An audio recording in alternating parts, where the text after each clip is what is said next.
Hey everyone, welcome back to another episode of Anyreach Roundtable, where we explore how AI is transforming the way we work. I'm your host, Richard Lin, the CEO of Anyreach, and today's guest is Shai Rozen, CEO of Suggestic, and we're excited to have you here. Shai, thanks for being on the podcast. Thanks so much for having me. Absolutely. So just for our audience, can you maybe share a little bit about your background experience and just so they can get to know you better? Yeah, absolutely. I'm an engineer by training. I grew up different places of the world. Always wanted to be an entrepreneur growing up. Always thought about building stuff. Really, that's the best way for me to describe it.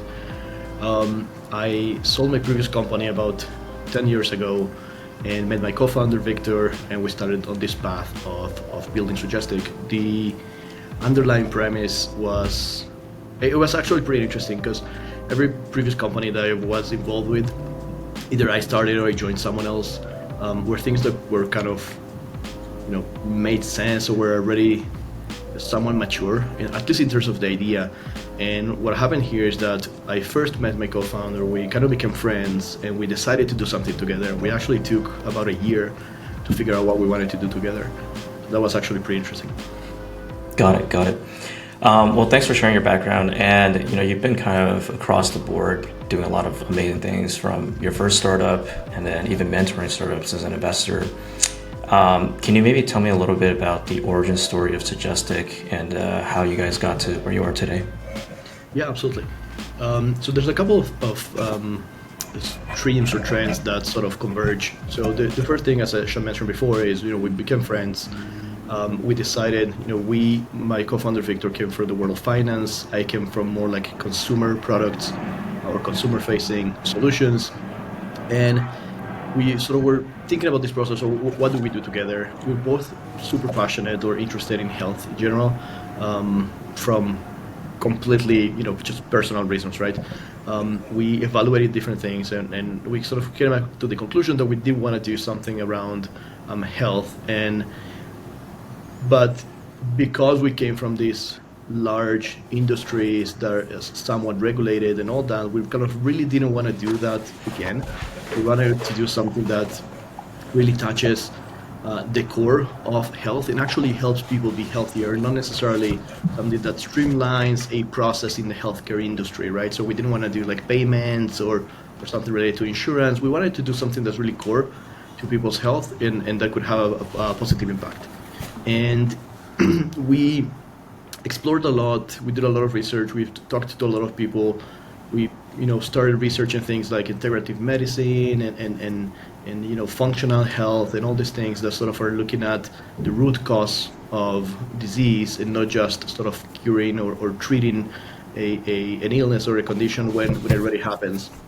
And around the same time, there was a lot of talk, or the big thing in everyone's mouth was this idea of precision medicine.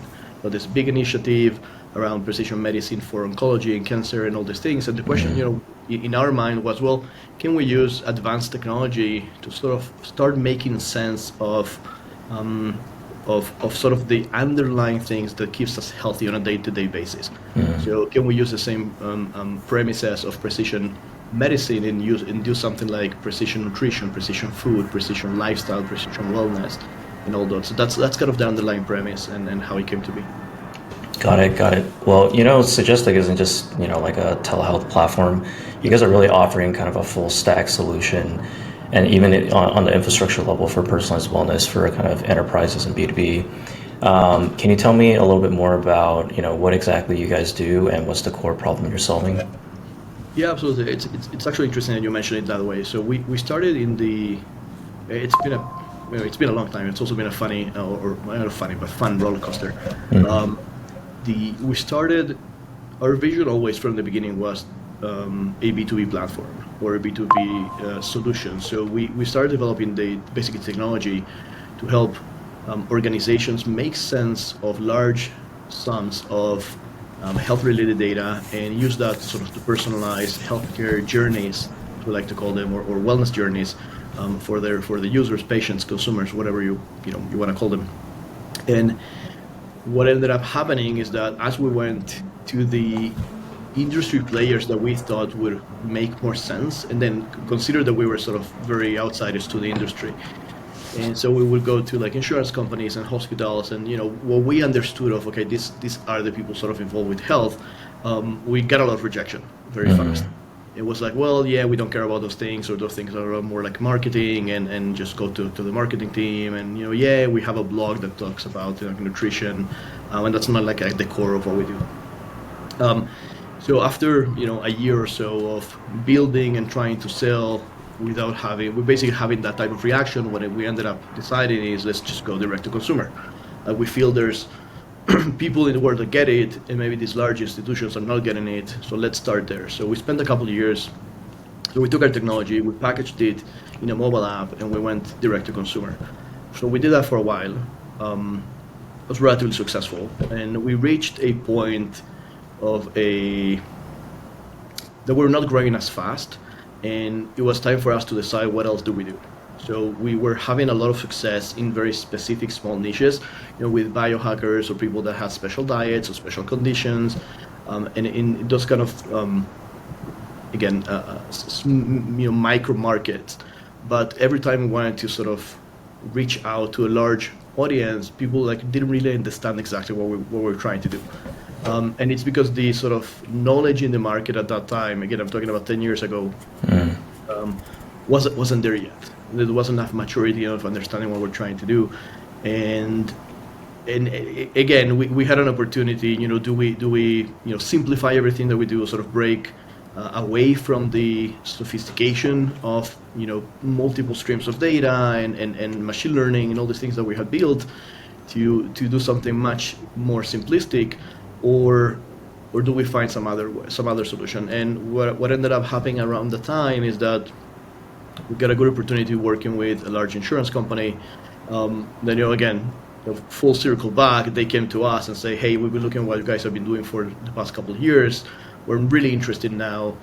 We know we didn't have this vision in the past, but now sort of wellness, nutrition is sort of at the core pillar of what we want to do for the next few years. Work with us. So we participated in a program, a sort of innovation program with a insurance company. We ended up creating a pilot together, and what happened through that is if you think about it, so we were through the transition from going B2C to B2B. And it was pretty interesting in the initial conversations with different sort of stakeholders of the large organization. A lot of the conversation went, well, what you have is super cool, how can we use it? And we're like, I don't know. We're an app, just give it to your members. And they were like, yeah, but we don't want to do that. So one thing led to the next, and then we decided sort of, can we break open the technology that we have and basically convert it into a platform? So give companies, APIs or the platform, access to our technology as a platform. And eventually that also migrated into this idea of creating white label solutions or full turnkey solutions for companies that didn't want to integrate into something or didn't have something to integrate into. And that was the first one. So, and from then we took that idea. We said, okay, this is interesting. If this large corporation is interested in that, I'm sure there's other people out there that are interested too. We started reaching out to people that we've met in the past, different organizations that we've sort of crossed paths previous to that, and the rest is history. I mean, this started working out. People started liking the idea. They were like, yeah, we love what you guys do, but we wanted our own version of it. So that's really what I think clicked. For a lot of people, we iterated on the business model. Do we do like API first? Do we do full white labels for turnkey solutions and all that? And obviously ended up adding and making the platform much more robust and horizontal. So we started very, very focused on nutrition, and we ended up obviously adding, the telehealth components, every other wellness component. So, exercise, sleep, and stress management, and content, and lab tests and wearable device integration, and all these other things too. Got it. And you mentioned quite a lot of kind of variables in terms of your business from the different players, like obviously the consumers, might even have medical practitioners, and then you have insurance providers, and then you probably have a whole suite of data, right? I mean, you mentioned wearables to nutrition, behavioral data, and so on and so forth. And then, the final nail on the head is compliance, right, with HIPAA and so forth. Absolutely. And so as you think about all these different aspects of your business, How do you see AI impacting what you're currently doing, and then kind of that shift in the next couple of years? Yeah, no, the AI component is huge. So about Mm. 2 years ago, this was a couple months after ChatGPT came out. I mean, we've been actually using the GPT models from before. Mm. We had like early access to, I think it was GPT-2. And we used it to um, tag different like recipes and nutrition components. For example, we had this very complex process that we obviously didn't want to do it manually, but we Mm. couldn't find good ways of doing it. It's like how we, for example, assign. We had this very large databases, hundreds of thousands or millions of items, and then we wanted to, let's Mm. say, classify in terms of like what aisle in the supermarket would you find certain types of food, right? So every model that we had used before wasn't great, and then we ended up, using this sort of more sophisticated things, and that started working very well. But once obviously ChatGPT came out, everyone's, everything changed, right? Mm. Everyone was thinking about things differently. Obviously, it opened a whole world of possibilities for us. We really didn't know exactly what to do in the beginning, but we saw very clearly where the trend was going, because you could basically ask ChatGPT for a recipe, or you could ask for hey, can you build me a gluten-free vegan meal plan with 2,000 calories that also matches this, and that. Right? So although I wasn't an expert, especially for large organizations, there's more risk even in something like that that's sort of Mm. generated, at least back then. It still sort of opened this world of possibilities of, okay, so this is going to be a game changer. What do we do?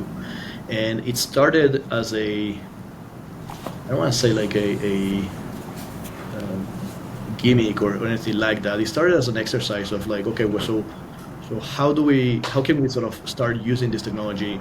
And it was less about just claiming that we do it, because everyone can see through that. So that's kind of not the point. Mm.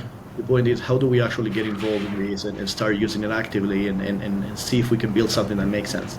And I like to call it, we started like sprinkling AI on different pieces of the platform, right? So and there were some obvious initial use cases. So one thing that our clients do a lot is most of our clients have large or significant teams of healthcare providers, right? And those healthcare providers are communicating with patients or members on a daily basis. Um, so one of the first things we thought about is, okay, so what's happening in those what's happening in that communication process? How long does it take for, let's say, a provider to answer a chat?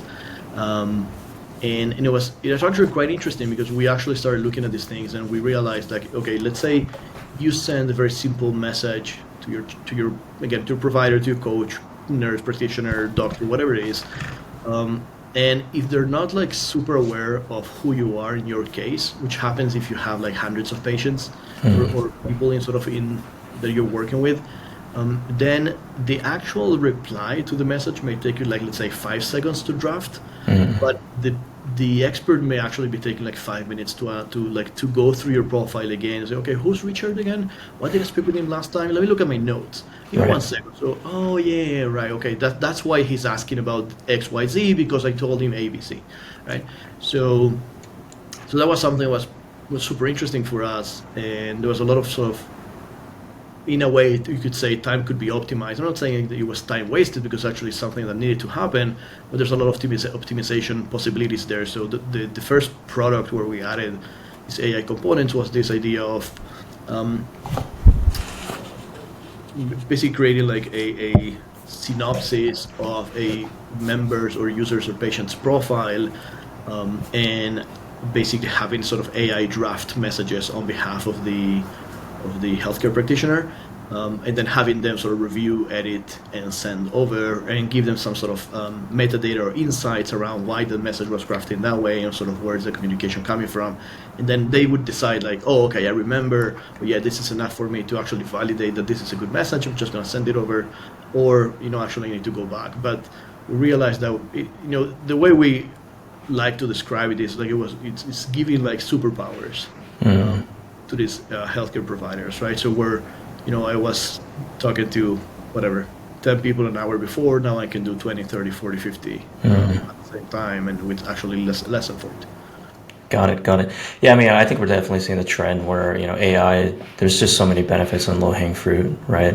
When it comes to the different use cases. And a lot of the monotonous work that honestly humans shouldn't be doing, right? Software should be powering it, and whether you're a provider and so forth, really the value add is kind of that patient experience. Like, how do you actually get the strategic and the creative aspects of the actual work, hand it off to a human, but everything else that's more kind of generic, like reviewing a profile or drafting up a message based on kind of a basic FAQ, humans shouldn't be manually doing that every single time, right? So it's great that, Suggestic is kind of thinking about how to apply AI in a value-added way. Obviously, there's a ton of benefits around AI and how it can, benefit your different users, your own business. What are some of the key challenges that you're seeing, especially in healthcare enterprise? Because there's all these compliance requirements. Maybe there's data security. What we're seeing on our side is, whether we're self-hosting models and parameters and data, a lot of our enterprise clients actually want to host it on their own AWS, GCP, Azure, or even on-prem. So what are some of the challenges that you're seeing for your market in particular for adopting AI? That's a great question. Have two ways to answer that, so I'll try to go to. You're like, let me pull out my list, right? Yeah, no. So that's what I'm saying. So they're like the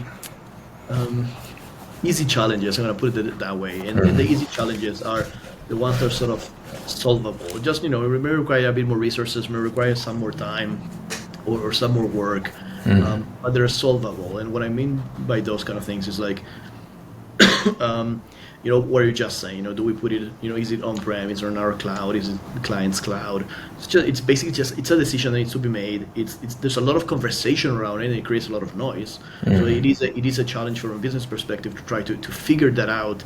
But and there's a lot of things like that. The compliance is this sort of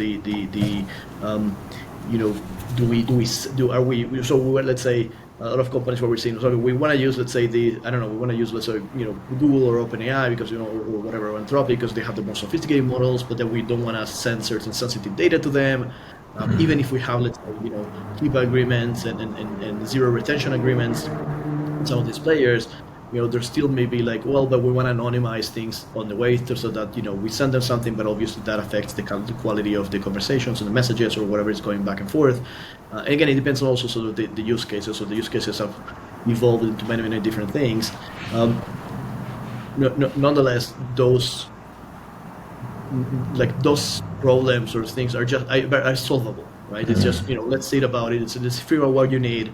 Let's put some engineering resources behind it, and we'll come up with a good solution that sort of meets the criteria, right? Like even we work with a lot of companies in for example, food ingredients and supplement space. There's a lot of regulation about what you can say, for example, about certain ingredients in the supplement world, right? So you can say, like omega-3 cures heart disease, right? You can always say, you can say, it, promotes, something like heart related or cardiovascular benefits or something like that.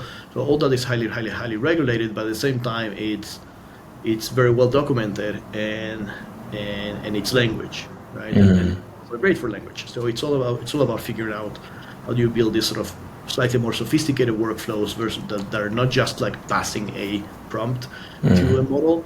They have multiple steps and they have multiple filters and have different things, and you use sort of real-time evaluations of these things as the answer goes out to a patient or a provider. But again, bottom line is there are ways to solve these issues, and I would say the real challenge is sort of the need for I would say is twofold. The first one is a lot of organizations know they want to do something or they need to do something, they have no idea what to do.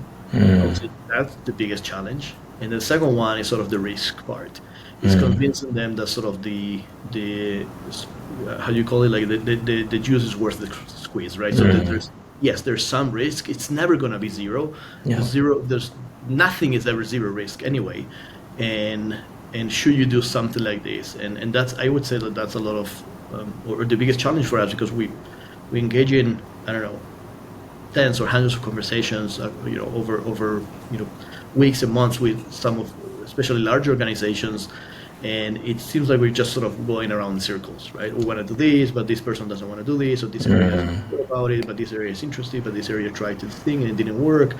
So the biggest hurdle for us to jump to go through is figuring out, okay, what are we doing together? What is the thing that you want to solve? How can we help you solve that? And once like a good problem definition is and is created, then we just go and do it. Yeah. I mean, I think you bring up a good point. Like a lot of the table stake requirements for enterprise, security, data, compliance, all solvable. But it really just comes down to, and as we've seen kind of like AI adoption in enterprise, there's politics involved, right? Exactly. There's, is it going to add value? How's this going to impact XYZ metrics?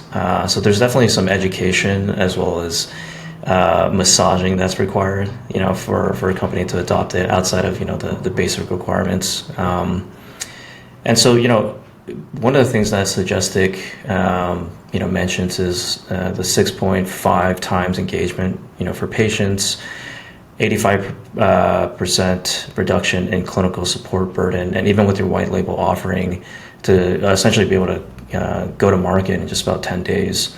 Unpacking some of those stats, how does Suggestic drive those outcomes? Yeah, so the story behind those numbers are that we acquired a company. So as we saw this was happening, as was mentioned, so we started 2 years ago. We started building these different use cases. We started with that companion to the healthcare provider, and eventually migrated into multiple different things. So that we had companies that say, well, we actually really like it. Can we just put it in front of the patient directly? Especially in non-health or non hardcore healthcare related use cases, right? Maybe it's more like a coaching scenario, or can we just have this assistant in front of the user? And it started migrating in many ways, and then we had companies that we started working with us, and we were one thing, and then we said, well, we're actually playing with this, and we started asking it to write content for us. Could we spin off a version of this AI that says that we can use for a content creation team, right? And now they use it to, let's say, create blog posts and social media posts and those things, and then they again with all the compliance requirements and all those things, so build teams, so it saves those teams a lot of time. So again, there's been a huge divergence of the different use cases. Sort of the underlying technology was set up initially. I kind of lost the original question. What was it? Yeah, so just the different kind of impact stats that Suggestic mentions. Yeah. Sorry about that. Yeah. So what I wanted to say with that is that, so as we saw that trend going on, we were, so I met through a startup network, an entrepreneur, Jess. She had a company called Wish Route, and basically what she was doing, and this is sort of, let's say, pre-AI area, if you want to call it like that. And her business was basically it was all about creating engagement with consumers in health-related organizations via text messaging. And the way they did it is they crafted this very sophisticated, although semi-manual, decision trees and messages, and they had people sort of created this bot, if you will, but again, it didn't use any AI, that would use different messages and then would route the conversations to different actual human beings to answer messages. So what ended up happening is that, let's say your organization, you have a meditation app, and what they used to do, they would come in and say, okay, let's build a week one message retention strategy. So they would come in and say, well, on day one, we'll send you a welcome text message. And then on day two, we'll send you something that relates to whatever, how you're doing, or to teach you something. And then the cool thing is those messages were two ways. So you could actually answer them, and then there was some sort of canned response, or you would actually eventually start talking to a person. And there was sort of very light coaching. And And that model was very, very hard to scale, but all the pilots and all the programs that we should run were extremely successful. They had some other complications of scaling the business because they didn't, some companies didn't want to give them the full data, so they were not exactly sure how to charge, and text message in general, I mean, is relatively expensive compared to other means of communication, so it was hard to scale. Long story short, they had this. Over a couple of years, they built a fantastic playbook with many avenues and different sort of roads and sub-roads and how to sort of communicate with people in health-related scenarios. And we took, basically what we did is we took all that, we took sort of those coaching or guiding principles, and we used it to sort of fine-tune and train our own models.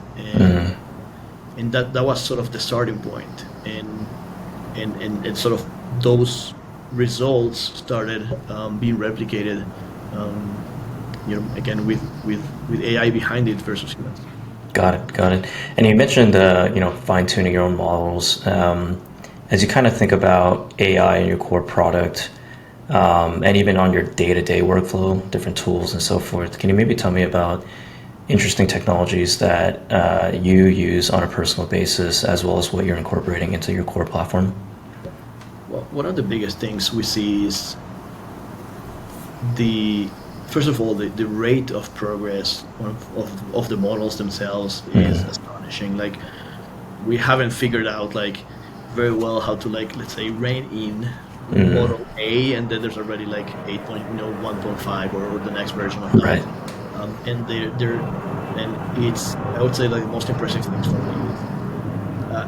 It's funny. I would, maybe a year or two ago, my way to describe working with some of these models was the equivalent of, this is how I would explain it, is the equivalent of trying to put a T-shirt on a toddler that doesn't want to get dressed, right? So it's just running around. It's like he puts one arm in, and then he takes it out when you put the other arm in, and all this kind of things, right? So very hard to say, so okay, but we want to do this thing. I want you to answer in this way. It's like slightly different. It's doing this other thing, and the most impressive thing is now models actually listen to you more and more, right? You're actually much more, should I call it, compliant or so more accurate, less hallucinations. Exactly. Right? They're getting better over time, for sure. More specific. The possibility, for example, when I think this was less than a year ago, maybe, but something that came out last year. So the possibility of saying, I want my output to have this particular, JSON format and stick to that format and always comply with it. Because what we would have to do before is, we would say, let's say, give me this output, and then sometimes it wouldn't be that output, right? So then we have validations of if the output is wrong, then what happens? So go back, try again, or do another, just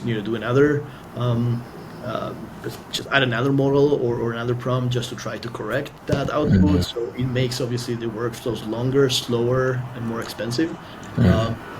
So anyway, so the more the models advance, to your original point, is the more the models advance, the less sophisticated things we need to do in terms of we don't see a ton of value anymore with things necessarily fine tuning, for example. Yeah, there's still obviously reasons why you would do that and positives to that, but it seems less useful or less impactful. I think that's the best way of explaining it.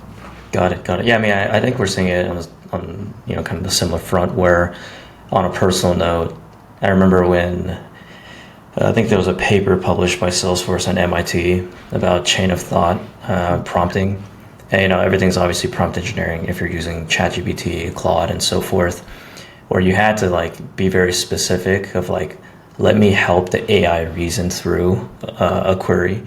But obviously now with the reasoning model, that's already baked in. It asks itself the questions and it gives you the output. You just got to wait a little bit longer. But yeah, on the model front, I mean, there's always new innovations. I mean, one of the things that we're doing, because the technology is moving so quickly and there's so much research, I like to pose the question: if you were to guess how many research papers on AI are published on a daily basis. What do you think that number is? Oh, that's a good one. I have no idea. 100? I don't know. I don't know. Yeah, just because based on what your question, I'm assuming it's a high number, but I don't know. Yeah. I don't even if 100 is a lot. So I've gotten everything from 100 as you mentioned up to 100,000, right? Which I think is interesting. The person that said 100,000, but it's roughly four to 500 papers every day. And one of the challenges we have is like, how do you stay on top of all this information? Because this is not like a Twitter post where it's 140 characters. It's like very dense 20, 30 pages of highly technical information. So we actually created an agent that listens to those 500 papers on a daily basis based on a very specific prompt, based on what we care about in terms of the tech, to actually say, hey, give us the top 10 papers of today and why this is important for our R&D team. And then it summarizes it, and then our R&D team gets it in a Slack channel as an automatic notification where it's like, hey, you should probably take a look at these papers. So we may copy that. Yeah, happy to help. But it's interesting because the AI research is essentially a leading indicator of where AI is going, right? Now, of course, not a lot of these papers are going to actually make it into production and what we see with like GPT, but if we can catch the next transformer paper, if you will, we'll know, hey, this is probably where AI is going to go evolve into. We better start prepping for it, or at least start experimenting. And to your point, kind of with the model layer, like evals are so important. Like we're building out a QA system right now that is able to test, across the stack, because, we do voice. So there's like transcription models, there's LLM models, there's text to speech models, and there's just so many that come out from all these different, large companies, even down to smaller startups. And so I think evals is going to be a key piece that's going to be baked into every company so that they can stay ahead of kind of those new innovations. And so as you kind of think about, personalized health and, the area that Suggestic plays in, how do you see AI transforming your industry and your customers in the next 3 to 5 years? Yeah, well, it's definitely something I ask myself every day, or we have conversation about it on a daily basis. Mm-hmm. There's some obvious trends related to personalization and access to information. There's a very interesting thing that, again, I mean, this is not a Suggestic thing, right? But it's just it's a human thing. But we're seeing it with our own eyes. I mean, this is not something just that's out there that that happens. We're actually seeing it. The sort of, am I talking to a AI? Am I talking to a human kind of thing? Is becoming more prevalent. So I think that I have no idea where that is going to go. I just see a trend forming. Because the better the AI becomes, the more suspicious people become too. Talking to someone. So that's interesting. And again, as you said, also the more reasoning capabilities they have and the models and all these things is it's also allowing people to say, I'm actually fine into a model and it's resolving all my questions, and it's actually it actually has a good criteria. Because usually what happens is the typical thing is you're calling some sort of support line, and then you don't, something doesn't get resolved, and the typical thing is, let me talk to a supervisor, right? Because really what you're looking behind that, or that typical process, really what it has behind is I'm looking for someone that has more criteria and more how do you call it, like empathy. Right? So I'm looking at someone that can better understand what's happening to me, and can better and basically has more power to do something to help me, right? Or at least more criteria to figure out, okay, oh yeah, I understand we should do this, or we can help you in this and that way, or better understands the possibilities. So the models are getting there, and they're getting faster. So it's and that's actually quite interesting. From our customers, I would say that a lot of the things that were happening is a lot of work in general support, not necessarily like technical support, but general like core basic support of what happens next, what do I do, I don't know, how do I take this medication, how do I take this thing, is it better to take this vitamin with an empty stomach or with food, what happens if I combine this and that, and sort of a lot of information, or basically saving consumers need for doing their own research in a way, or I mean they're doing the research, but instead of just googling and reading through pages, I guess they're just asking questions to a model, right? Yeah. There's a lot of that. There's a lot of like, again, customer service and customer support use cases. There's a clear trend obviously towards this idea of like these AI companions or AI coaches. I think a lot of what that's also been we're seeing that's very interesting is this idea of no, we actually have human coaches or human support, and the AI is more like it's there to help create and gather insights or present insights to the user or the patient, right? So yes, you're going to have a conversation with your, let's say, healthcare practitioner or your coach in a week. In the meantime, the AI is going to be generating sort of interesting insights about your behavior, right? Hey, you have slept terribly the last 3 days, and it seems it could be because of A, B, and C reasons, right? So, and then you can explore more those ideas and those points with an agent, and then eventually you talk to a human. And the cool thing is now the human also has a visibility on the conversation, because sort of the AI is now making a summary for your or your provider. So that's actually pretty interesting. So those conversations then become much more effective and then go deeper much faster, because they don't need to start like, well, have you been feeling lately and all that. Like it's all that is already there. So those conversations with the professionals, with the experts, are actually becoming much more effective, and I think that's going to be a trend that we see more and more. The other thing is just combining more data streams, so more different types of data, and making sense of them across the board. Being able to do basically more correlations. We work, again, because of also of our core in nutrition, we work with companies that, for example, are looking for correlations between what you eat and what you feel, or how you sleep and what you ate the next day, or those kind of things, right? So the more data is there, the more we put that on and I want to combine that with this idea of personalization, right? So it's not about just looking for trends in the data, in big volumes of data, which is what we've been doing historically, but more about looking for trends in your data. And that's, again, not doable on a human scale. I mean, like who has time to go through every person's data, right? Right. So the AI is sort of doing that in real time. And I think those are the kind of things that we see. And ultimately, I guess this is more in general in the healthcare world. I mean,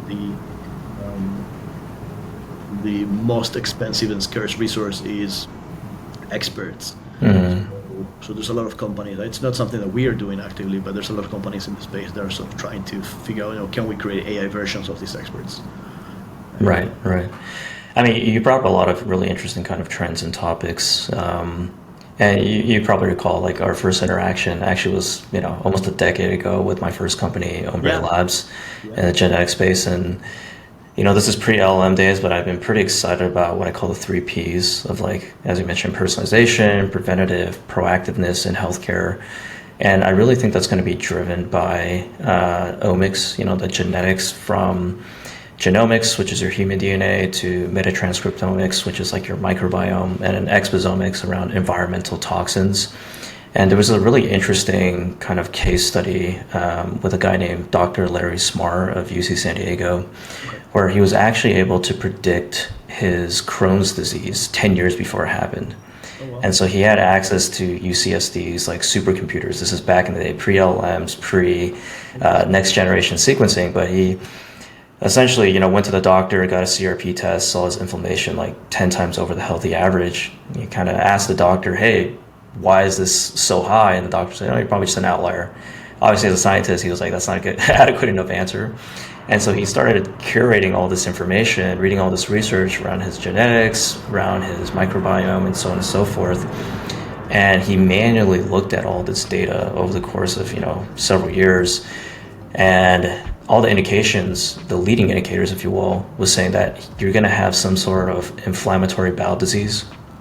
And so he went to his doctor, and his doctor's, all right, well, we could try to scope you. So he did an endoscopy right down his throat, and then a colonoscopy, because that's the gold standard. If we see inflammation in your gut, you probably have Crohn's. So they did that, and lo and behold, nothing was there. It just looked fine. It was like, oh, you're super healthy.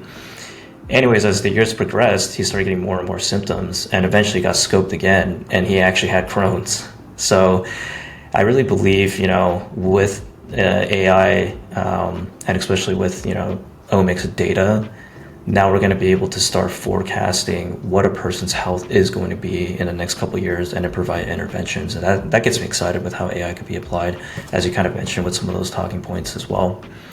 Well, Shai, it's been a super inspiring conversation. I'm sure our audience is really going to love your perspective, what you guys are doing at Suggestic around kind of healthcare with insurance providers, medical professionals, and direct-to-consumer as well. I appreciate you joining us on Anyreach Roundtable. If folks want to find you, where can they find you? Where can they find Suggestic? And where should they go from there? Yeah, easiest, just go to our website, suggestic.com. You can find us on social media too. We're easy to find. All right, awesome. Well, appreciate you being on Anyreach Roundtable, and thanks again for joining. Thank you so much. It was great being here. Absolutely. Thanks.